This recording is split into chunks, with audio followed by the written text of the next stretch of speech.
Hello guys, in this video I'm going to show you how you can edit your text duration on your Canva app. So here I am on my browser and I am on canva.com. So if I want to edit the duration of this text, here you can see on the top a clock is appearing. You need to click on it and here you can change your duration of the text. If I want to move it to 1 second, I will move it one, and when I will play the video you will see that it will change after 1 minute.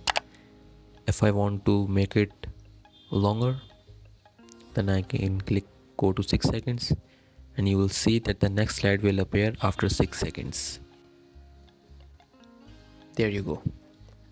I hope you found this video useful. Please hit the like button and subscribe to our channel for more videos like this.